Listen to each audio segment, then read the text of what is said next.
হয়ে যায়। এর মাঝখানে ফাতেমা আন্টির 2 জন বেবি হয়। একজন হচ্ছে ছেলে 8 বছর বয়সী এবং একজন মেয়ে তখন 4 বছর বা 5 বছর বয়সী। 2 জনই খুবই ছোট। তো ওনার হাজব্যান্ডের ট্রান্সফার যখন ঢাকায় হয়, যেহেতু উনি আগে পুরান ঢাকায় থাকতেন, তো এখানেই উনি একটা বাসা নিয়ে নেন। ওনারা শিফট হওয়ার মোটামুটি 2 দিন আগে ওনার হাজব্যান্ড চলে গেলেন, আগেই যেন উনি একটা বাসার ব্যবস্থা করে রাখতে পারেন। এরপরে ওনারা যখন সেই বাসায় গেলেন কয়েকদিন পরে, বাসা দেখে ফাতেমা আন্টির একটাই কথা, ওনার হাজব্যান্ডকে উনি বললেন যে, তুমি এটা কি বাসা চয়েস করলা? এটা তো দেখে একটা গ্রেভইয়ার্ড বা কবরস্থান মনে হচ্ছে। এত পুরাতন বাসা, একতলা বাসা, আর কোনো জায়গা নাই, মানে আর কোনো মানুষ নাই, কিছু নাই, এটা তুমি কিভাবে নিলা? এটা কি সম্ভব?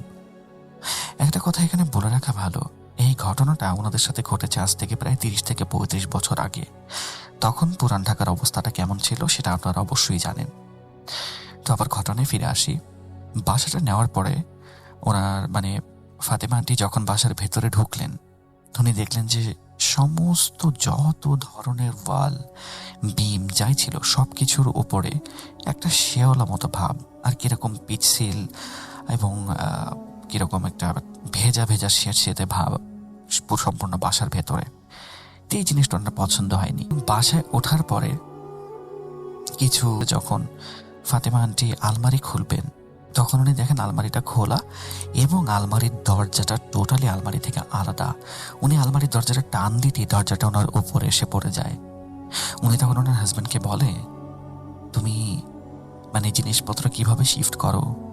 এরকম চলতে থাকলে কোন দিন আমাদের মধ্যে কেউ মারা যাবে। ওনার হাজব্যান্ড এমন মানুষ ছিলেন যে সব কিছুতেই কৌতুক করতেন। উনি বলতেন কি যে, হে এরকম হয়েছে তাতে কি হয়েছে, তুমি তো বেঁচেই আসো, এত কথা বলার তো কিছু নাই, মরে তো যেতে পারতা। এরকম করে উনি কৌতুক করতে থাকেন।